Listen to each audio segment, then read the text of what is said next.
One of the further things that I noticed was about socializing and peer pressure and just creating that life that is, I suppose, courage is such I don't know, it's an overused term now, but it needs a bit of courage to get started, and you gain courage when you stop by pushing yourself forwards, right? So, socializing is or was alcohol bound for me, right? So it was tied up within alcohol from the first day that I walked into a pub and went into that. It was like, for me, it was like walking into a classroom with, when you walk into a classroom for the first time. I always remember coming over from the UK when I was 12. We went to Dublin, and we went in through halfway through the school year. I think I've done that 3 or 4 times in my life, and it's not a good thing to go in. Everyone knows each other, and you're this strange guy with a strange accent that most people don't really like. The accent, that is.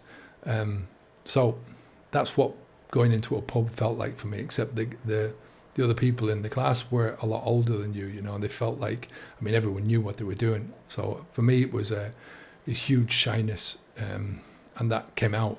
But I discovered that drinking alcohol is a way of overcoming the shyness, right? A way of pushing it down. Again, the emotional push down. And, for me, that is just, that's how it made me, socializing for me, to be bound up with alcohol. So I couldn't socialize without alcohol. It was very difficult for me to do it. From day one for me, like I said, alcohol was easing that burden. Medication it became for me to get over. And life is going to throw you these things. Life is going to when you're walking into a strange situation like that, it's just natural to feel that kind of way. But I think when you're young and you have a problem with it, then it's easier to deal with any problem if you can get to a stage where you don't care about it anyway. And it's not a great way to learn anything by drinking alcohol. Life's lessons in general are hard won. You have to fight hard for them. Experience and all the fear and anxiety that goes into making those experiences, goes into making mistakes, making a fool out of yourself in certain situations, appearing stupid in certain situations. That's all part of the growing up process, the learning process. And it's how you learn the most, is by pushing yourself through these experiences. And when you make a fool out of yourself and you don't care, when you embarrass yourself and you don't care because you don't remember what you're learning through it. So alcohol bypasses that learning experiences, but you're actually circumventing nothing because you're hiding. It's a form of hiding away from reality. It's it pushes you into a situation where you're fearful, you're alone, and you're pretending to be something that you're not really. You're deluding yourself. Do you get what I mean?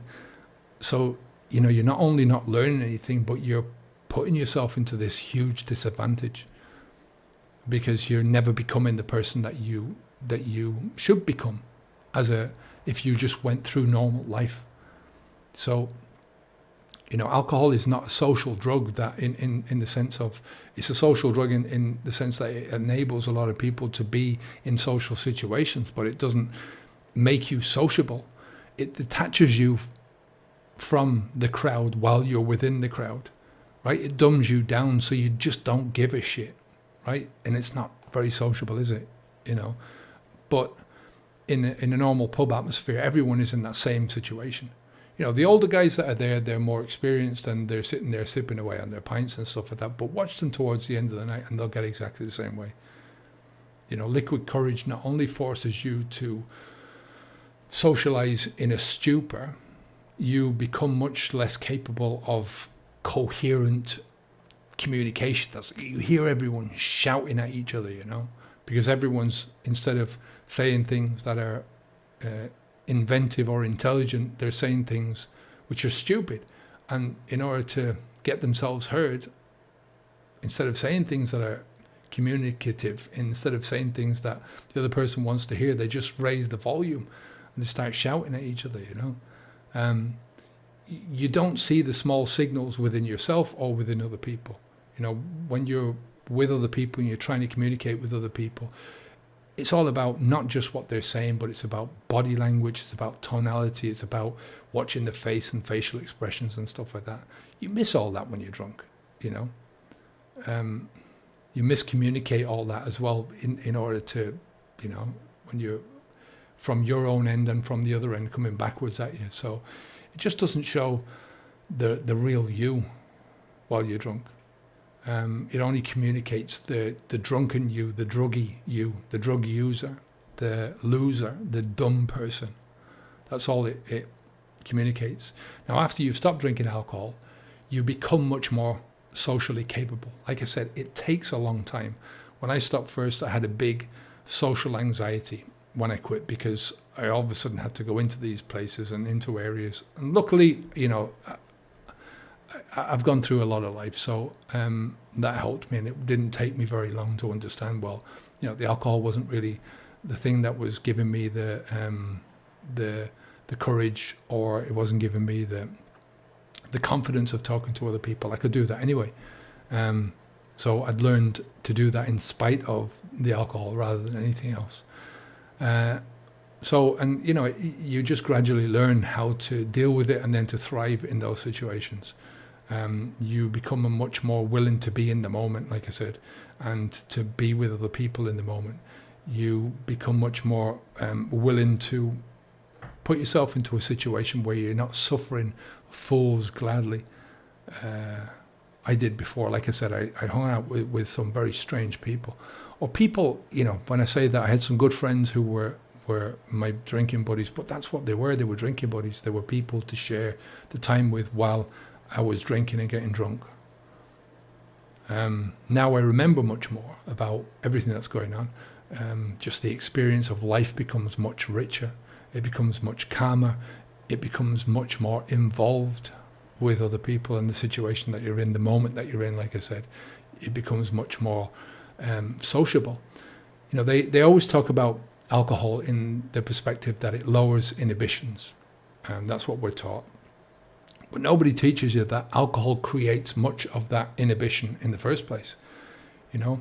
At least in the sense of that it prevents you from growing. It prevents you from becoming truly free. When you deal with shyness without medication, right? You deal with it, and you gradually deal with it, and you gradually grow, and you get more confidence in yourself, and you feel better about yourself, bigger self-esteem. And I can tell you, liberation from that aspect of things is amazing. That's one of the best things. Number 7, the last one for today, is just a cultural thing. My culture, I think the Western culture, Occidental culture, programs people from an early age to drink alcohol and to accept alcohol as a normal part of their lives. It's a culture in Ireland and the UK, I'm not sure about everyone else, where else, of wetting the baby's head. So the father goes out and gets drunk while the baby is born and stuff, It's just alcohol, and alcohol drinking is everywhere. Young kids are sponges, and they might not seem like they're picking it up, but they are, and they're picking it up in a very natural way. They're not picking it up in a very covert way. It's very overtly pushed. It's there all the time. It's normalized. So kids don't think anything about it. When they get to 18, it becomes that adult rite of passage through from being a child into being a grown man or a grown woman. And it continues from there. And I think most people, they start drinking because of peer pressure. They continue drinking because they're using it as tools, but it's just that cultural push in that direction all the time. The alcohol companies don't make money if they don't increase the amounts of alcohol that you're drinking. People use alcohol to maintain that comfort zone within themselves, and they don't want to push themselves out of that. So that, as an outside thing, I'm no longer in that. Like I said, I'm many years now into this journey, and I no longer feel like I'm a product of or I'm affected by the drinking culture that I live in now. It's great to be free of that and not care what people think, to be socially capable, to be more selective about who I hang out with, where I hang out, to be more particular about the things that you put inside your body. You've got more self-control, you've got more self-confidence, more vitality, more relaxation, more money, more time, more energy. All right. I'm going to leave it there for today. This was a good video. For me, it's, if you take one thing from this video, it's not all about the alcohol. It's about what you do with your life. It's what you do with the time and the money and everything else that you save from the alcohol. Put a stop to alcohol, and then after that, it's what you do after you stop drinking alcohol. That's where you're going to get the magic to happen. That's where you get all the benefits. Yes, you need to do a lot of work. You're going to uncover a lot of stuff, some of it which has been hiding for a long time under the influence of alcohol.